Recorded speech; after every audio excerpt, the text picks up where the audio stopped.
জ্যৈষ্ঠ অধিক পূর্ণিমা আগামী 31 মে পালিত হবে 2026 সালের সবথেকে পবিত্র পূর্ণিমা, সবথেকে পাওয়ারফুল পূর্ণিমা। কারণ এই দিন পড়েছে জ্যৈষ্ঠ অধিক পূর্ণিমা, আর এই পূর্ণিমার বিশেষ মাহাত্ম্য গুরুত্ব কিন্তু রয়েছে। এই দিনে যেটাই করবে সেটাই কিন্তু চিরস্থায়ী হয়ে যাবে। আর এই পূর্ণিমার দিনে তিনটে কাজ ভুল করে মিস করলে কিন্তু চলবে না, কারণ এই পূর্ণিমায় করণীয় এই তিনটে কাজ তোমার জীবনে বিপুল সমৃদ্ধি এনে দেবে। কারণ এটা সমৃদ্ধির দিন।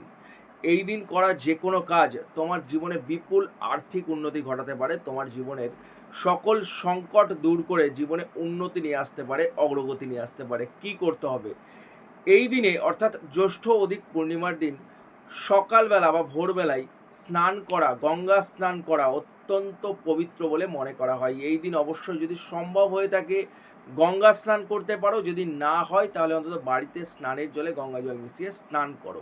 তবে অবশ্যই যদি ব্রহ্ম মুহূর্তে স্নান করতে পারো খুব বেটার বলে মনে করা হয়। এই দিনে ওং নমো ভাগবতে বাসুদেবাই মন্ত্রটি 108 বার অবশ্যই জপ করো।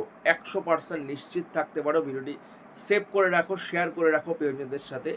এই দিন যদি এই মন্ত্রটি জপ করে নিতে পারো 108 বার, জীবনের থেকে সকল অভাবনটন চিরতরে দূর হবে। সাথেই এই দিন দানের গুরুত্ব অপরিসীম, তাই অবশ্যই নিজের সামর্থ্য অনুযায়ী যদি অভাবী দুস্থ মানুষদের মধ্যে কিছু দান করতে পারো। এই দিনে জ্যৈষ্ঠ মাসের তীব্র গরমে শাস্ত্রমতে বলা হয় যদি এই দিন জলের পাত্র দান করতে পারো, জল দান করতে পারো, জলের কলস দান করতে পারো, অভাবী দুস্থ ব্রাহ্মণদের মধ্যে, দরিদ্র মানুষের মধ্যে অত্যন্ত শুভ ফল মেলে। এই দিন ছাতা দানে পুণ্য ফল প্রাপ্তি হয়। এই দিনে মরশুমি ফল দানে পুণ্য ফল প্রাপ্তি হয়। এই দিন হাত পাকা দান করলে জীবনের সকল সংকট দূরীভূত হয়ে জীবনে উন্নতির পথ প্রশস্ত হয়, জীবনে পুণ্য লাভ হয়। তো অবশ্যই উপায়টি করে দেখো, ভিডিওটিকে শেয়ার করো এবং কমেন্ট বক্সে হরে কৃষ্ণ লিখতে কিন্তু ভুলে যাবে না।